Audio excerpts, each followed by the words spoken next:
2 Coríntios, capítulo 4, versos 6 e 7. 2 Coríntios, capítulo 4, versos 6 e 7. Diz assim a palavra do Senhor. Pois Deus é que disse, das trevas resplandeça a luz. Ele mesmo brilhou em nossos corações para a iluminação do conhecimento da glória de Deus na face de Cristo.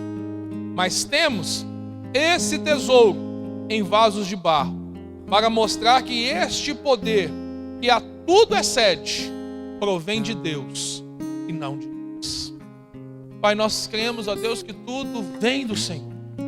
Toda boa dádiva, Deus, provém do Senhor, ó Deus, que nos dá livremente, ó Deus, que nos abençoa, ó Deus, graciosamente. Ó Pai, em nome de Jesus, ó Deus, abre o nosso entendimento, para que nós possamos compreender, ó Deus, o que o Senhor deseja falar e fazer conosco, através dessa palavra, nessa manhã, em nome de Jesus. Querido, eu creio que Deus é um Deus de oportunidades, que Deus é um Deus abençoador. O grande problema, na verdade, é que muitas das vezes nós não entendemos a maneira que Deus usa para nos abençoar. Nos falta, na verdade, entendimento, nos falta revelação, nos falta uma compreensão clara. E nós somos muitas das vezes assaltados e levados por pensamentos naturais a avaliar as coisas de Deus do ponto de vista natural. E toda vez que eu faço isso, querido, eu deixo de experimentar e eu deixo de desfrutar aquilo que Deus planejou para nós. Eu costumo dizer que Deus ele tem muito bom humor. Que Deus ele coloca situações e, na verdade, a Bíblia diz que Ele escondeu as coisas dos sábios e revelou elas aos simples. Sabe por quê? Porque Deus, Ele quer fazer que o nosso relacionamento com Ele seja algo simples, para que qualquer pessoa possa compreender. Mas não significa que é simples, que isso não tenha valor. E, na verdade, uma das frases que mais impactou a minha semana nesses dias foi que o simples, ele gera o extraordinário. E através do simples, através de coisas simples, isso tem o potencial de nos colocar em posições diferentes. Querido, Deus quer usar a todos nós, mas infelizmente, muitas das vezes nós temos uma visão limitada e nós queremos complicar demais o relacionamento com Deus, complicar as coisas demais. Nós temos muitas das vezes uma ideia errada na nossa mente de imaginar o seguinte, que se não for complexo, não é de Deus. Às vezes, as pessoas, ou seja, até muitas das vezes na nossa maneira de orar, na maneira que as pessoas oram e se aproximam de Deus, elas demonstram, na verdade, que não tem muita intimidade com Deus, porque elas querem fazer algo assim, usar muitas das vezes palavras e linguagens que não tem nada a ver com elas e que talvez elas nem saibam, na verdade, a totalidade do significado daquelas palavras. Na verdade, isso só nos afasta daquilo que Deus tem para nós. O simples, ele tem sim o potencial de gerar coisas grandes. E é isso que nós estamos descobrindo nesse tempo. É isso que Deus quer fazer nesses dias. Ele fala assim, olha, os próximos dias serão apenas 21 dias. Que são dias que fazem parte do seu cotidiano, mas que através de atitudes simples, como orar ao Senhor, se jejuar, se consagrar ao Senhor, coisas simples, coisas que qualquer pessoa pode fazer, a sua vida pode ser completamente mudada. Nós não podemos, querido, limitar o nosso entendimento e pensar que algo bom não pode surgir de uma coisa simples. Deus tem coisas grandes e Ele quer, na verdade, começar através de nós. Esse preconceito que muitas das vezes nós temos, ele não é da agora. Na verdade, a humanidade sempre pensou assim, sempre teve essa ideia. Um dos discípulos de Jesus, quando ele foi chamado por ele questionou a origem de Jesus, porque Jesus vinha de uma origem simples. Natanael, ele perguntou o seguinte, olha, pode vir alguma coisa boa de Nazaré? E do Salvador do mundo veio de lá. Você entende isso? Lugar simples. E às vezes a gente olha para mim, para a gente e fala assim, mas pode surgir alguma coisa revolucionária, transformadora, excepcional de uma cidade pequena chamada São Sebastião do Oeste? Pode. Tudo depende de nós alinharmos a nossa vida aos projetos de Deus. Às vezes a gente olha e fala assim, se eu tivesse nascido numa outra família, se eu morasse em outro lugar, mas eu sou muito simples, eu sou muito, eu não posso. Esse pensamento não provém de Deus. Esse pensamento, na verdade, eu chego a dizer que ele é maligno. Por quê? Porque ele reduz a obra que Deus fez na sua vida e ele impede que você possa perceber da sua simplicidade. Você é obra das mãos do Senhor, você é semelhante, você é imagem e semelhança do Senhor. Eu quero usar nessa manhã o relacionamento de dois homens que estão na palavra de Deus e a forma como eles, lidaram, vão nos ensinar muito sobre essa questão da forma como nós agimos. Eu estou falando do rei Jeoás e do profeta Eliseu.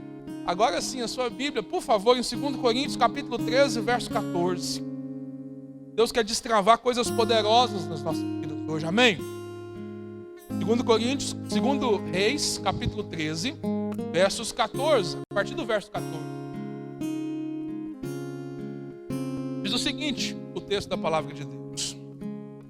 Ora, Eliseu estava sofrendo da doença da qual morreria. Então, Jeoás, rei de Israel, foi visitá-lo. Curvando sobre ele, chorou e gritou: meu pai, tu és como os carros e os cavaleiros de Israel. E Eliseu lhe disse: traga um arco e algumas flechas. E ele assim fez. Pegue o arco em suas mãos, disse ao rei de Israel. Quando pegou, Eliseu pôs as suas mãos sobre as mãos do rei e lhe disse para abrir a janela que dava para o leste e atirar. O rei fez o que Eliseu declarou. Esta é a flecha da vitória do Senhor, a flecha da vitória sobre a Síria. Você destruirá totalmente os arameus em Afeque. Seguindo, em seguida, Eliseu mandou o rei pegar as flechas e golpear o chão. E ele golpeou o chão 3 vezes e parou. O homem de Deus ficou irado com ele e disse: você deveria ter golpeado o chão 5 ou 6 vezes. Então iria derrotar a Síria e a destruiria completamente. Mas agora você a derrotará somente 3 vezes. Esse é um texto que nós conhecemos e já pregamos muitas das vezes sobre ele. Mas eu quero trazer nessa manhã um foco específico sobre aquilo que está acontecendo aqui.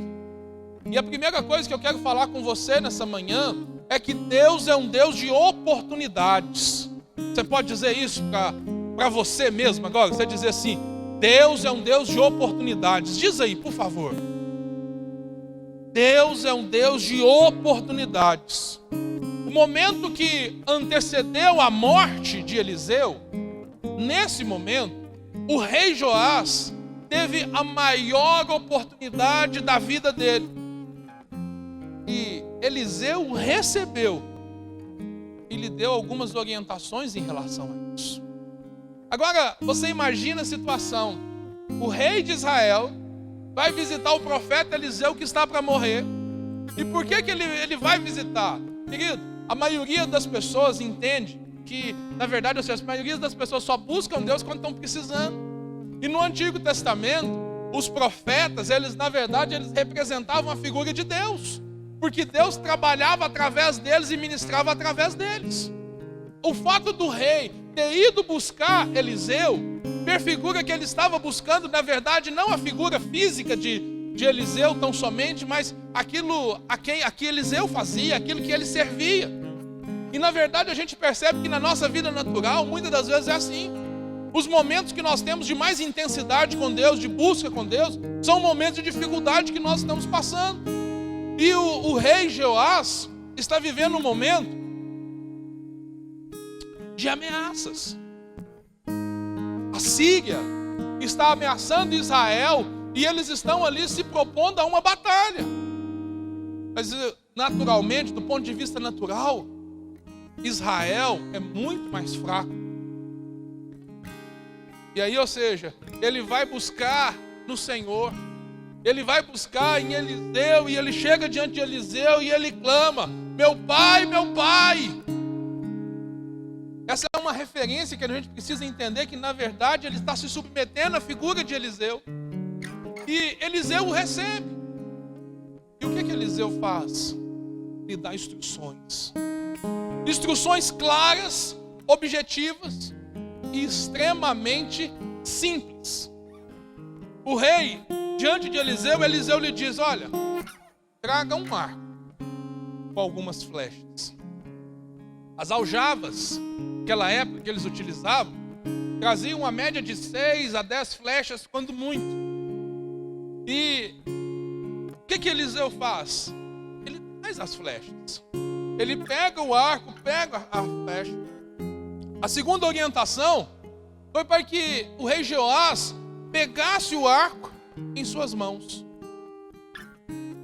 Que aquilo que Deus estava fazendo, aquilo que Deus vai fazer na vida, na sua vida, na minha vida, nas nossas vidas, querido, Deus não isola. Você tem que fazer. É por meio das suas mãos que Deus vai te abençoar.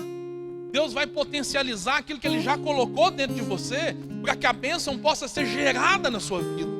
Muitas pessoas estão esperando a bênção de Deus apenas através da imposição das mãos de outras pessoas. E não percebem que Deus, na verdade, Ele já vive dentro de você. E que através de você, Deus no seu Espírito, Ele quer usar e resplandecer na sua vida. Na verdade, o que a Bíblia diz é que do nosso interior vão fluir rios de águas vivas.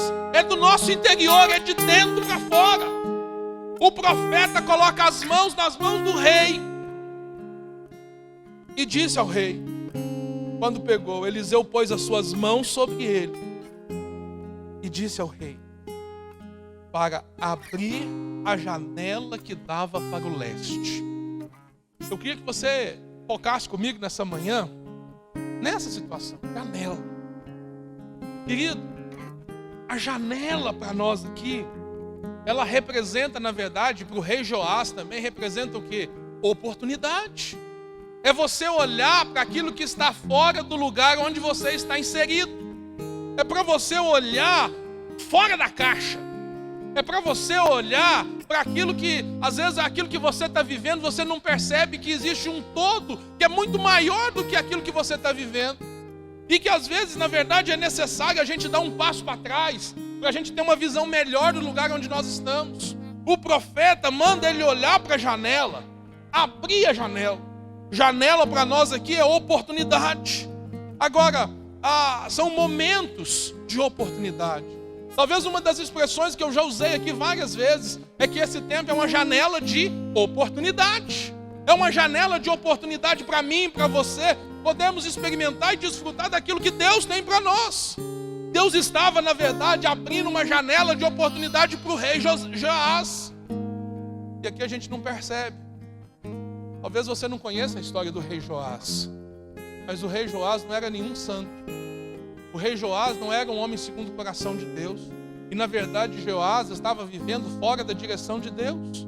Joás estava vivendo longe dos caminhos do Senhor. Mas ele vai procurar o rei, vai procurar o profeta, ele vai procurar a Deus. E quando ele vai procurar o profeta não põe ele para correr, mas o profeta posiciona ele, orienta ele, porque assim, a sua vida pode ser diferente a partir de agora.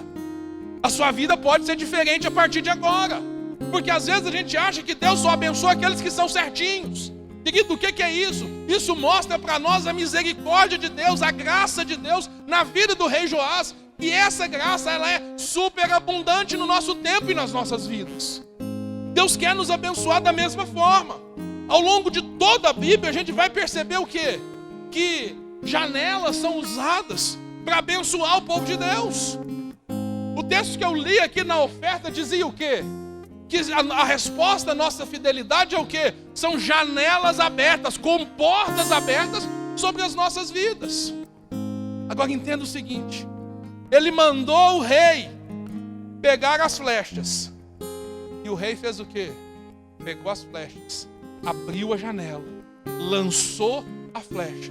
E ele disse o seguinte: essa flecha é a flecha da vitória da sua vida, da vitória que você precisa. Aí ele deu uma segunda orientação. Qual foi a segunda? Pegue a flecha e golpeie o chão. E ele golpeou o chão por 3 vezes e parou. O que a gente percebe? Na verdade, muitas pessoas não aproveitam as oportunidades, as janelas que são abertas diante delas. Muitas pessoas entendem, ou seja, estão vendo a janela, estão ouvindo, estão tendo a oportunidade, mas elas não desfrutam da totalidade daquilo que Deus está planejando para elas. E olha, para reafirmar que janela é janela de oportunidade, e que você precisa ter o entendimento sobre aquilo que você faz diante das janelas que Deus tem colocado na sua vida. Por quê? Porque infelizmente muitas pessoas têm sido colocadas diante de janelas de oportunidade, mas elas estão fazendo o quê? Como eu. Estão na janela, mas estão dormindo. Não estão atentas àquilo que Deus está fazendo. Não estão atentas ao mover de Deus. Não estão atentas àquilo que está sendo liberado por Deus. E por causa disso, o que acontece? Elas deixam de desfrutar. Atos capítulo 20, verso 9. Abra a sua Bíblia aí, por favor. Atos 29 diz que um jovem chamado Eutico, que estava assentado numa janela, adormeceu profundamente durante o longo discurso de Paulo. Vencido pelo sono, ele caiu do 3º andar. Quando o levantaram, estava morto. Tem muita gente que nesse tempo de oportunidade que nós estamos vivendo, estão dormindo diante das oportunidades de Deus. Deus está lhe proporcionando portas, Deus está proporcionando janelas, oportunidades para a sua vida, mas elas estão o quê? Dormindo. Dormir demais da conta é problema. Quando o noivo chamou as virgens, elas estavam dormindo. A gente vê que houve uma distinção entre aquelas que estavam dormindo preparadas dentro do propósito e aquelas que estavam dormindo de qualquer jeito, não estavam preparadas. Tem muita gente que na verdade não está desfrutando do favor de Deus, porque na verdade, ou seja, estão desperdiçando as oportunidades que têm.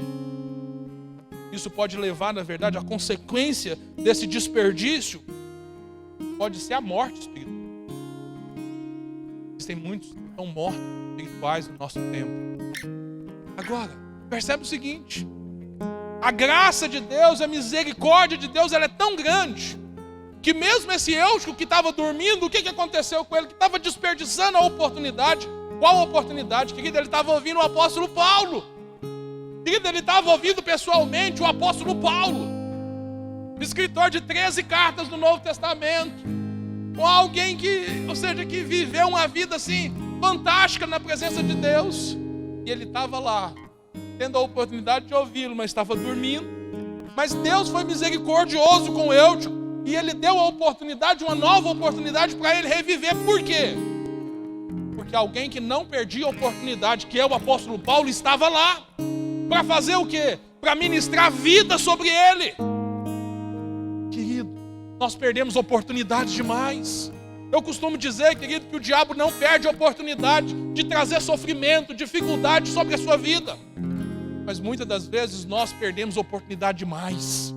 Nós perdemos a oportunidade de buscar mais ao Senhor. Nós perdemos a oportunidade de nos consagrar mais ao Senhor. Nós perdemos a oportunidade de viver os planos que Deus tem para nós. Por quê? Quando a gente vai pesar na balança, são coisas irrelevantes que nos tiram do centro da vontade de Deus.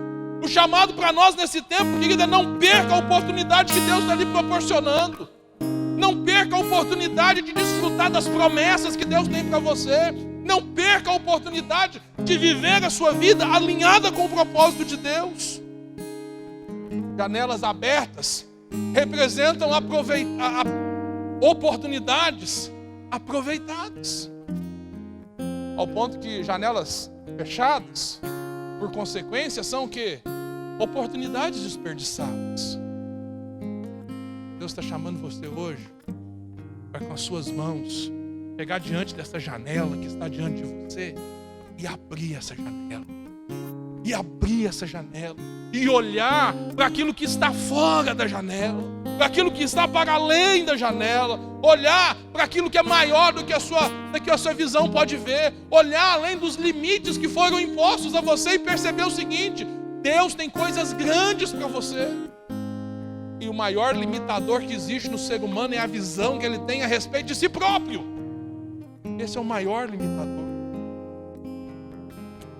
Janela representa esse olhar para fora, para o grande. É isso que Deus tem para nós. Efésios capítulo 1, verso 3 diz que Ele já nos abençoou com todas as bênçãos das regiões celestiais. E aí eu te pergunto, por que é que não desfrutamos? A oportunidade tem passado diante de nós. Muitas das vezes, nós temos feito pela metade. E muitas das vezes nós não estamos aproveitando a oportunidade. Oportunidades, queridos, não devem ser desperdiçadas. A unção de Deus nas nossas vidas, ela não deve ser desperdiçada. As oportunidades que Ele coloca diante de Deus, as janelas que Ele coloca diante de nós, não podem ser desperdiçadas. Que são janelas de salvação, são janelas de livramento. Pastor, mas como o senhor pode afirmar isso? Através do que a palavra de Deus diz. Querido, houve uma mulher chamada Raabe. Ela foi salva, sabe por onde? Por causa de uma janela. Gente, Raabe foi salva por causa de uma janela? Sim. Raabe foi salva por uma janela, não somente ela, mas ela e toda a sua casa. Ela soube aproveitar a oportunidade. Pastor, que oportunidade? Josué capítulo 2, abre lá, marca isso. Josué capítulo 2, verso 18 diz o seguinte: olha o que os espias disseram para ela: se quando entrarmos na terra, você não tiver amarrado este cordão vermelho na janela pela qual nos ajudou a descer, e se não tiver trazido para a sua casa seu pai e a sua mãe, seus irmãos e toda a sua família, qualquer pessoa que sair da casa será responsável por sua própria morte. Nós seremos inocentes, mas seremos responsáveis pela morte de quem estiver na casa com você. Caso alguém toque nessa pessoa, e se você contar o que estamos fazendo, estaremos livres do juramento que você nos levou a fazer. Seja como vocês disseram, respondeu Raabe. Assim os despediu e eles partiram. Depois ela amarrou o cordão vermelho na janela de oportunidade. Aquela mulher viveu uma vida de sofrimento, uma vida de pecado, de prostituição. Mas o que acontece? Um dia uma janela de oportunidade se abriu diante dela. Quando o Senhor se revelou a ela por meio daqueles espias e deu a oportunidade para que ela fosse salva. Querido, não só ela, mas toda a sua casa. E depois essa mulher vai entrar na genealogia de quem? Do próprio Jesus. Você consegue imaginar isso? O amor de Deus e o quanto que é importante você aproveitar as oportunidades que Deus coloca diante de você. Paulo não foi diferente. Para ele fugir dos damascenos, ele foi descido de um cesto até o chão. Ele foi descido através de uma janela. Olha o que a Bíblia diz, 2 Coríntios capítulo 11, 32 e 33. Em Damasco, o governador nomeado pelo rei, Aretas, mandou que se vigiasse a cidade. para me prender. Mas sabe o que aconteceu? Mas de uma janela na muralha fui baixado numa cesta e escapei das janela de oportunidade. A gente poderia seguir aqui e contar outros tantos exemplos de pessoas que tiveram oportunidades de serem salvos por meio de uma janela. O carcereiro que estava lá aproveitou a oportunidade. Quando Paulo disse para ele, assim, não faça isso, não se mate, nós estamos aqui. Ele falou, como é que eu tenho que ser salvo? Como é que eu posso ser salvo? Ele crê no Senhor Jesus e será salvo perdoado. Em nome de Jesus, o dia de hoje, esse tempo é uma oportunidade que Deus está nos dando para que a gente possa enxergar além dos nossos problemas, além das nossas dificuldades. Eu não sei o que você está passando, mas eu quero declarar sobre a sua vida nessa manhã que hoje se abre uma janela de oportunidade sobre as nossas vidas, para que você possa desfrutar do favor de Deus e para que você possa viver os planos que Ele preparou para você. Agora presta atenção, meu querido. Você precisa se posicionar, porque Deus, Ele planejou isso tudo, não para que você possa só receber, mas que você possa fazer parte desse processo. Eu quero convidar neste momento a orar, a espiritualmente chegar diante de todas essas janelas que estão na sua vida, janelas espirituais que estão fechadas, janelas que foram fechadas pelas situações mais adversas, mas hoje, em nome de Jesus, é o dia de você abrir essa janela e lançar as flechas que o Senhor já disponibilizou para você sobre o seu futuro e sobre aquilo que Deus deseja fazer na sua vida.